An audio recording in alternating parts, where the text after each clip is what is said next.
अस्सलाम वालेकुम dear students. आज हम पढ़ रहे हैं लेक्चर नंबर 15। टॉपिक है हमारा मैकेनिज्म ऑफ रिस्पायरेशन। सबसे पहले हम डिफाइन करते हैं व्हाट इज रिस्पायरेशन या what is cellular respiration, what is aerobic respiration. क्योंकि हमने जो डील करना है रिस्पायरेशन का मैकेनिज्म वो हम एरोबिक रिस्पायरेशन को डील करेंगे। रिस्पायरेशन कहते हैं कि हम जो भी फूड खाते हैं वो हमारे बॉडी के अंदर ब्लड में जाती है, ब्लड से जाती है सेल्स में और सेल्स से जाती है माइटोकॉन्ड्रिया में। माइटोकॉन्ड्रिया के अंदर साइटोप्लाज्म और माइटोकॉन्ड्रिया के अंदर फूड को क्या किया जाता है, ब्रेक डाउन, और ब्रेक डाउन करने के बाद उसको कन्वर्ट किया जाता है कार्बन डाइऑक्साइड प्लस वाटर और energy in the form of ATP. इस मैकेनिज्म का नाम है सेलुलर रिस्पायरेशन।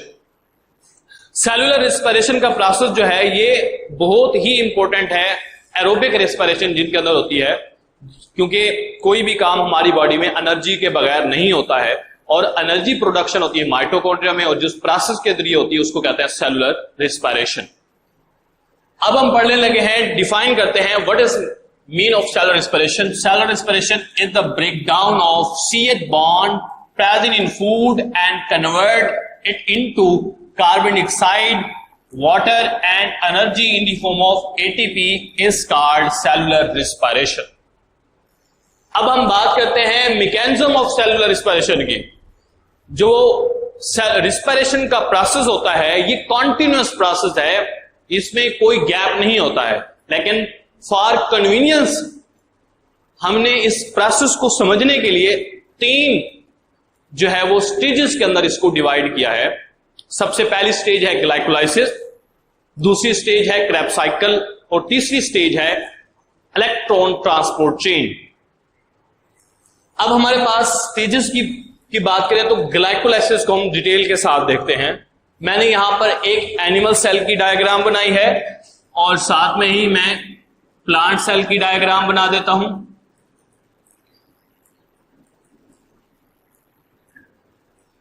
ये हमारे पास प्लांट सेल है और ये मैंने एनिमल सेल की डायग्राम बनाई है। दोनों के अंदर माइटोकॉन्ड्रिया प्रेजेंट है। मैं माइटोकॉन्ड्रिया को बाहर थोड़ा सा बड़ा करके बना देता हूं ताकि हम उसके अंदर जो प्रोसेस होते हैं उनको डिटेल के साथ रीड कर सकें। अब बेसिकली सेल के साइटोप्लाज्म में चाहे प्लांट सेल हो, चाहे एनिमल सेल हो, चाहे बैक्टीरियल सेल हो, लेकिन हम पढ़ किसको रहे हैं, एरोबिक रिस्पायरेशन, यूकैरियोटिक सेल को। इनकी ये साइटोप्लाज्म है और ये भी साइटोप्लाज्म है। साइटोप्लाज्म के अंदर ग्लूकोज को चाहे ऑक्सीजन प्रेजेंट हो चाहे एब्सेंस हो, ग्लूकोज के मॉलिक्यूल का टूटकर 2 पायरिक एसिड मॉलिक्यूल में कन्वर्ट होना, इस प्रोसेस का नाम क्या होता है, ग्लाइकोलाइसिस।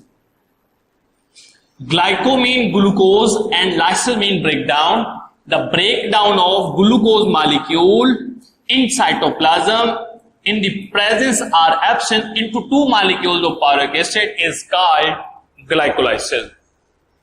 अब जब ग्लाइकोलाइसिस हो जाती है और इसको हम अगर रीड करना चाहें तो हम क्या करेंगे कि फर्स्ट स्टेप रिस्पायरेशन का, जिसके अंदर जो कहां पर प्रेजेंट, जो कब होता है, चाहे ऑक्सीजन प्रेजेंट हो चाहे एब्सेंस हो, यानी oxygen is not involve in this reaction. So oxygen हो चाहे ना हो ये रिएक्शन होगा, और ये रिएक्शन कहां पर होता है, साइटोप्लाज्म के अंदर। क्या होता है इसके अंदर, ग्लूकोज मॉलिक्यूल को ब्रेक डाउन किया जाता है किसके अंदर, 2 मॉलिक्यूल्स ऑफ पायरिक एसिड। इस प्रोसेस का नाम है ग्लाइकोलाइसिस।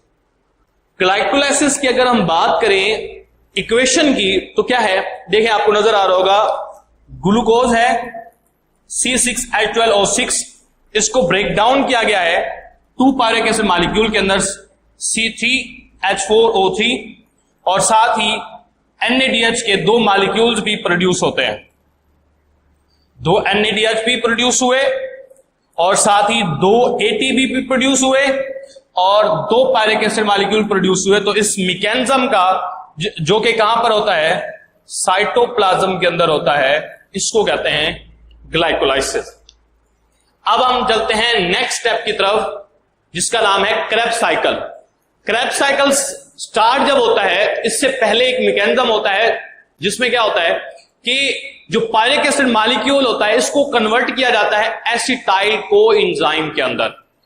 अब पायरिक एसिड मॉलिक्यूल को जब एक पायरिक एसिड मॉलिक्यूल कन्वर्ट होता है किसके अंदर, एसिटाइल कोएंजाइम के अंदर, तो एक NADH प्रोड्यूस होता है। तो अब हमारे पास तो दो पायरिक एसिड मॉलिक्यूल हैं, तो दो पायरिक एसिड मॉलिक्यूल जब कन्वर्ट होंगे एसिटाइल कोएंजाइम के अंदर तो दो NADH मॉलिक्यूल प्रोड्यूस होंगे। तो फर्स्ट स्टेप यानी क्रेब्स साइकिल के अंदर से क्या होता है, pyruvic acid molecules are converted into 2 carbon molecule acetyl coenzyme and releasing carbon dioxide. One molecule which is less it will be converted into carbon dioxide. अब ये हमारे पास क्रेब्स, जैसे ही एसिटाइल कोएंजाइम बनता है, एसिटाइल कोएंजाइम यानी pyruvic acid convert हुआ acetyl coenzyme A के अंदर, कोएंजाइम बेसिकली रिमूव हो जाता है, एसिटाइल जो है वो चला जाएगा माइटोकॉन्ड्रिया में। अब माइटोकॉन्ड्रिया के अंदर जब जाएगा, नेक्स्ट स्टार्ट हो जाएगा Krebs cycle. Krebs cycle basically किसको कहते हैं, आप इसको गौर से समझिएगा कि एसिटाइल कोएंजाइम के अंदर जितने भी CH बांड होते हैं उनको कंप्लीटली ऑक्सीडेशन और रिडक्शन प्रोसेस के थ्रू ब्रेक डाउन किया जाता है और उसके जरिए जो एनर्जी प्रोड्यूस होती है उसको ATP में कन्वर्ट किया जाता है। इससे जो हाइड्रोजन आयंस रिलीज होंगे उनको NAD से NADH के अंदर कन्वर्ट किया जाता है और प्लस FAD से FADH2 के अंदर कन्वर्ट किया जाता है। इस प्रोसेस को हम नाम देते हैं क्रेब्स साइकिल। क्रेब्स साइकिल क्या है कि जिस प्रोसेस के अंदर एसिटाइल कोएंजाइम को माइटोकॉन्ड्रिया के अंदर ब्रेक डाउन किया जाता है, कंप्लीटली ऑक्सीडेशन और रिडक्शन होती है और ADP को ATP में कन्वर्ट किया जाता है। उसके बाद अगर हम बात करें NAD को NADH के अंदर कन्वर्ट किया जाता है, FAD को FADH2 के अंदर कन्वर्ट किया जाता है और साथ ही हमने शुरू में कहा था कि जब पायरिक एसिड मॉलिक्यूल एसिटाइल कोएंजाइम में कन्वर्ट होते हैं तो कार्बन डाइऑक्साइड भी प्रोड्यूस होती है। तो ये हमारे पास है क्रेब्स साइकिल की इक्वेशन। क्या इक्वेशन है, acetyl coenzyme in mitochondria will break down and produce ATP, NADH, FADH2 and plus carbon dioxide. अब ये क्रेब्स साइकिल का प्रोसेस दोबारा से अगर हम कहें तो क्या कहेंगे, यानी कि पायरिक एसिड ब्रेक डाउन हुआ एसिटाइल कोएंजाइम में, एसिटाइल कोएंजाइम आगे गया माइटोकॉन्ड्रिया में, माइटोकॉन्ड्रिया में हुई उसकी कंप्लीट ऑक्सीडेशन एंड रिडक्शन और उसने प्रोड्यूस किया, उससे जो एनर्जी रिलीज हुई वो ATP, NADH, FADH2 plus carbon dioxide जो है वो उसके अंदर प्रोड्यूस हुई। फिर हम नेक्स्ट चलते हैं इलेक्ट्रॉन ट्रांसपोर्ट चेन, यानी जो हमारे पास माइटोकॉन्ड्रिया है इसके अंदर अब एक तो हो गया क्रेब्स साइकिल। अब क्रेब्स साइकिल को भी अगर हम कहें तो इससे एक ATP एक एसिटाइल कोएंजाइम से, और हमारे पास अगर दो एसिटाइल कोएंजाइम हो तो 2 ATP प्रोड्यूस होते हैं और इसके साथ 6 NADH प्रोड्यूस होते हैं और साथ ही 2 FADH2 प्रोड्यूस होते हैं और साथ ही 2 कार्बन डाइऑक्साइड प्रोड्यूस होंगे। क्लियर हो गया। अब इसको मैंने ये क्यों बताया, क्योंकि नेक्स्ट जब हम टॉपिक पढ़ेंगे तो उसके अंदर ये यूज होंगे। नेक्स्ट है electron transport chain. Electron transport chain basically energy carriers हैं, किसके अंदर, जो माइटोकॉन्ड्रिया की इनर मेम्ब्रेन है इसके अंदर प्रेजेंट होते हैं F1 पार्टिकल, जो आपके फर्स्ट ईयर के अंदर जाकर पढ़ोगे। बेसिकली उस वहां पर हमारा मैकेनिज्म होता है जो कि जिसको कहते हैं electron transport chain. Electron transport chain basically carrier proteins की एक चेन है जिन्होंने क्या करता है, इलेक्ट्रॉन्स को हायर एनर्जी स्टेट से लोअर एनर्जी स्टेट में डालना होता है। उसके अंदर अगर मैं एग्जांपल बताऊं एनर्जी कैरियर्स की तो हमारे पास है कोएंजाइम Q, इसके अलावा cytochrome B, cytochrome C, cytochrome A, cytochrome A3, ये एनर्जी कैरियर्स के नाम है जो इलेक्ट्रॉन ट्रांसपोर्ट चेन के अंदर प्रेजेंट होते हैं। वो क्या करते हैं कि हमने अभी पढ़ा कि चाहे ग्लाइकोलाइसिस हो उसके अंदर NADH प्रोड्यूस हो रहा है, चाहे क्रेब्स साइकिल हो उसके अंदर NADH और FADH प्रोड्यूस हो रहा है।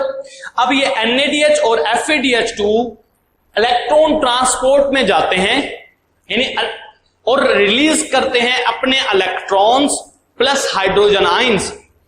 इलेक्ट्रॉन्स जो है अब उनके अंदर एनर्जी स्टोर होती है, जब वो हायर स्टेट से लोअर स्टेट के अंदर जाते हैं एनर्जी कैरियर्स के जरिए, जिसको मैंने अभी बताया कि उनके नाम, तो वो एनर्जी रिलीज करते हैं।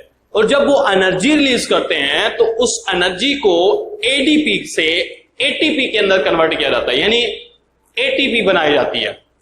और इस तरह से जब इलेक्ट्रॉन्स नीचे से नीचे मूव करते जाते हैं एंड स्टेज के ऊपर जाकर वो इलेक्ट्रॉन जो हाइड्रोजन आइंस होते हैं उनके साथ प्लस मॉलिक्यूलर ऑक्सीजन के साथ कंबाइन करते हैं और वाटर मॉलिक्यूल्स प्रोड्यूस करते हैं, यानी लास्ट के अंदर वाटर का मॉलिक्यूल प्रोड्यूस होगा। इससे पहले अगर हम बात करें तो इलेक्ट्रॉन जब मूव कर रहा होगा एनर्जी कैरियर्स के अंदर, तो जो एनर्जी रिलीज होगी उसको एटीपी के अंदर कन्वर्ट किया जाएगा। हम अगर रीड करें तो क्या कहेंगे, the final step of respiration which is called electron transport chain, जिसके अंदर क्या होगा, NADH और FADH क्या करेंगे, इलेक्ट्रॉन्स को रिमूव करेंगे किसके अंदर, इलेक्ट्रॉन चेन के अंदर। अब इलेक्ट्रॉन चेन के अंदर क्या है, इलेक्ट्रॉन कैरियर्स। वो इलेक्ट्रॉन कैरियर्स क्या करेंगे, जब इलेक्ट्रॉन दे देंगे तो इलेक्ट्रॉन हाइड्रोजन आयन इलेक्ट्रॉन्स वो मूव कर रहे होंगे जब, तो उससे क्या होगा, एनर्जी रिलीज होगी, loose energy which is use by synthesis of ATP, जिसको एटीपी में कन्वर्ट किया जाएगा। क्लियर हो गया।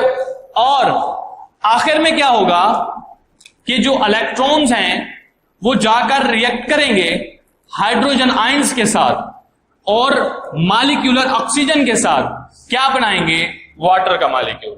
अगर हम इक्वेशन कहें तो क्या कहेंगे, NADH। अब NADH टोटल हमारे पास कितने हैं, 2 NADH प्रोड्यूस हुए ग्लाइकोलाइसिस में, 6 NADH प्रोड्यूस हुए क्रेब्स साइकिल में, 2 NADH प्रोड्यूस हुए जब पायरिक एसिड से हमने बनाया एसिटाइल कोएंजाइम। तो टोटल कितने हो गए, टोटल 10 NADH बन रहे हैं हमारे पास। और वो NADH प्लस FADH, 2 FADH वो आगे प्रोड्यूस करते हैं ATP। अब NADH जब अपने हाइड्रोजन 10 NADH 2 FADH2 प्रोड्यूस होते हैं और जब ये अपने इलेक्ट्रॉन रिलीज करते हैं और हाइड्रोजन आयन रिलीज करते हैं तो वाटर पानी बनाते हैं, लास्ट में वाटर है। तो प्लस अब क्या बना हमारे पास, एनर्जी रिलीज हुई वो एटीपी में, NADH ने जब इलेक्ट्रॉन रिलीज किए तो NAD बन गया, FADH2 ने जब इलेक्ट्रॉन और हाइड्रोजन रिलीज किए तो FAD पॉजिटिव बन गया और लास्ट में वाटर मॉलिक्यूल प्रोड्यूस हो गया। ठीक हो गया। तो इस तरह से ये हमारे पास इक्वेशन बन गई, NADH plus FADH2 एरोसाइन ATP plus NAD positive plus FAD positive plus water. और ये था हमारा आज का लेक्चर। इंशाल्लाह नेक्स्ट लेक्चर के अंदर हम एनर्जी बजट से रिलेटेड डील करेंगे और उसमें हम ये जो मैंने अभी आपको सारा कुछ बताया वो सारा मैकेनिज्म हम उसके अंदर डील करेंगे। Thank you class, Allah Hafiz.